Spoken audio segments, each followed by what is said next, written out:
தமிழ் அன்பர்களே, தமிழ் அறிவர்களே, தமிழின் மீது அன்பை கொட்டுவது நம்முடைய மரபு. தமிழுக்கு அறிவை கொட்டுவது இன்றைய தேவை. அந்த அறிவின் ஒருமுகமாகத்தான் இந்த அகராதியும் அதன் திட்டமும். தமிழ் அன்னை உங்கள் உயிரை விரும்புவதை விட உங்கள் அறிவை அதிகமாக விரும்புகிறாள். அதுவே அவளுடைய எதிர்காலத்தை நிர்ணயிக்கும் என்று சொல்லிக்கொண்டு என்னுடைய கருத்துக்களை உங்கள் முன் வைக்கின்றேன். I am a Tamil speaker, but it is by the accident of my birth. I could be speaking Swahili if my parents were born in Tanzania.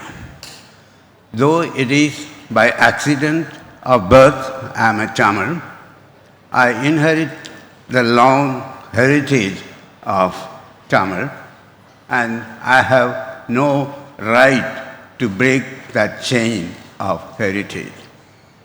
That is my interest in working on the understanding of Tamil and enrichment of Tamil. When we talk about the legacy of Tamil, it's a long list of old grammars, great literature, architecture, arts, food, and religious ideas. So every Tamilian is rightfully proud to belong to this legacy, though, as I said, it is by accident of their birth. A language is considered special and praiseworthy, not by the form of the language, not even by the words of the language, but what is created in the language. That's why I said that when we give our knowledge, our mind to Tamil with our ideas, then it enriches the language and builds on the heritage of this language. I'm a linguist. For a linguist, all languages are equal in the sense that all have the potential to become a great and do wonderful things. Like all cultures, and anthropologists would say, have the potential to become a contributor to the world's culture. The well-known saying of Thiruvallur is, "Ella uirkum pirapukkum." The same thing I would say that Ella mozhikkum pirapukkum. Not all the languages have the opportunities to grow, just like all communities do not have opportunities to grow, because they don't have the political and economic resources. But all the languages, like Tamil, have cultural and linguistic resources, and as the inheritors of the heritage, we are bound to strengthen these cultural and linguistic resources. Tamil is fortunate. I say it is fortunate, as Jared Diamond, an geographist and anthropologist and historian, would say that there are environmental factors as well as geographic factors which help a community to exceed or excel other communities. And Tamil was fortunate in that, in having the people who speak it to create many things before many other communities. The Tamil community learned to extract iron ore, make tools, build weapons, build cities, and the state, make goods and trade them inland and overseas, and got writing for the language and wrote grammars of that language, created literature, and learned from many other languages. Tamil, right from its beginning, as we see from the Brahmi inscription, had been interacting with other languages, other communities like Brahmins and Jain and various other groups. So interaction with other languages and other culture is an opportunity for Tamil to grow. If you compare the languages, English has 80% of its vocabulary from other languages of the world. This does not argue that Tamil should borrow from other languages. If you take German, for example, it has only 20% of loanwords from other languages. But both German and English interacted with other languages. They behave differently when it comes to loanwords. And Tamil, like German, translates the ideas or words from other languages. The point is that such an interaction is necessary for its growth. So the question comes up, what is special about Tamil, which is one of the 7,000 languages in the world? Many of these languages, in fact, the majority of the 7,000 languages did not grow as Tamil grew as a described area. Even the so-called special languages among these did not grow as Tamil did. The special feature of Tamil is it has longevity longer than a handful of languages in the world.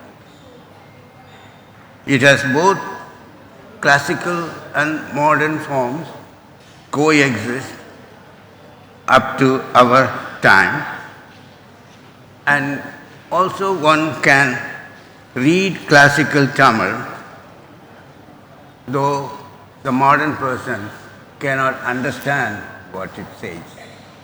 If Tolhapia listens to my speech now in Tamil, he would not understand what I am saying. So this is a growth with change, and that is the strength of Tamil. When we say that Tamil is young, it's a virgin, it is unchanging, it doesn't mean that Tamil did not go through any change.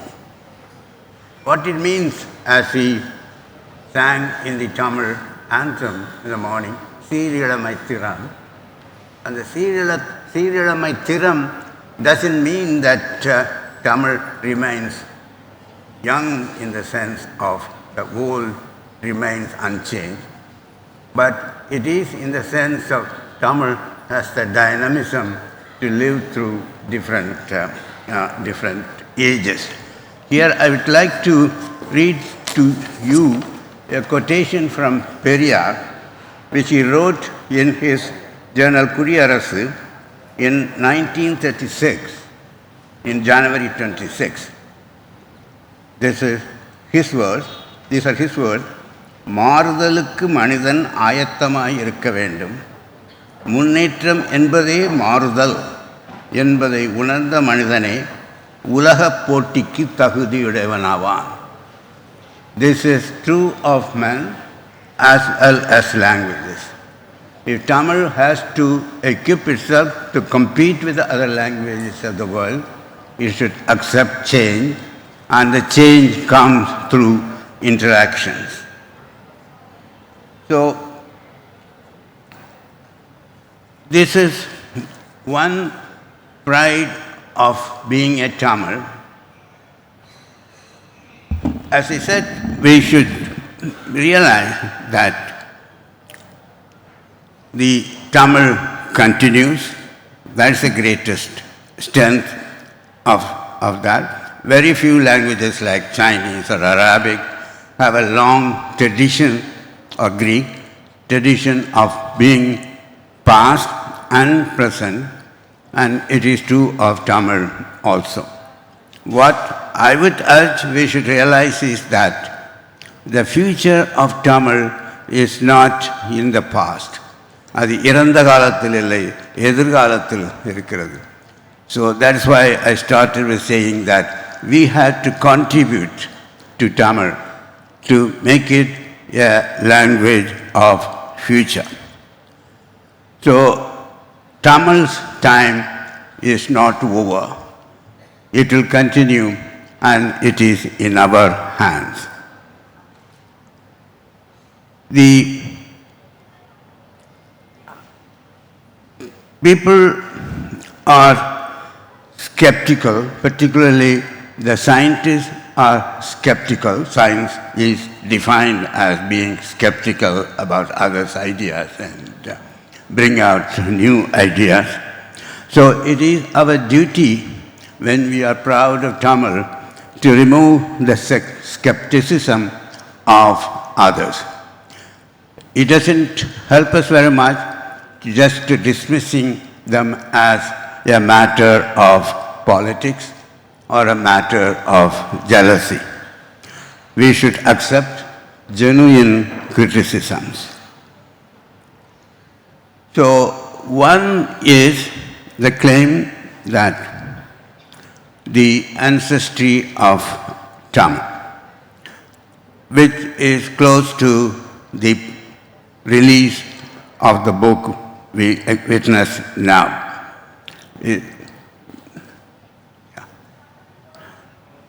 So I will briefly mention that there are two questions which arise. One is a Dravidian family of languages. Is it an isolate, unconnected with other languages? That is the view of some who think that there are many languages of the world, or it is connected with other families.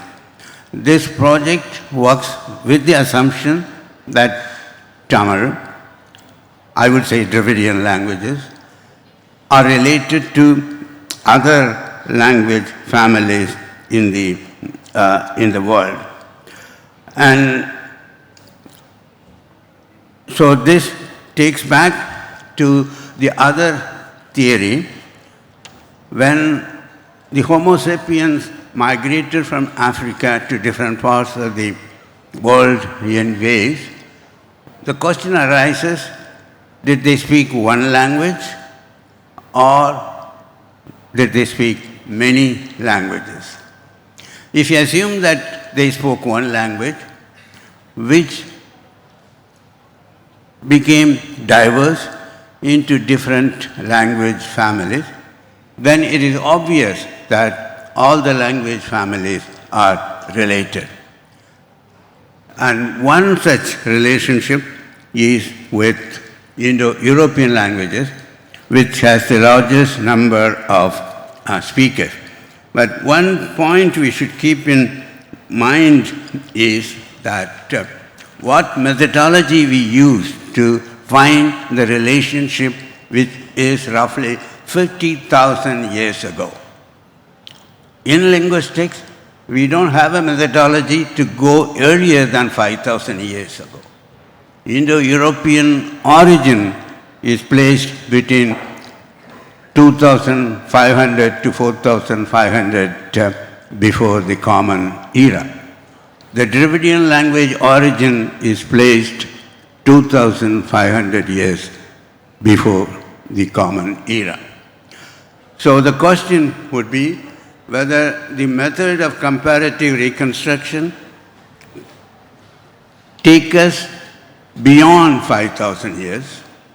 If it cannot take beyond 5,000 years, we should think of new methods of going further back in history. I mean, that's a challenge based faced by this project.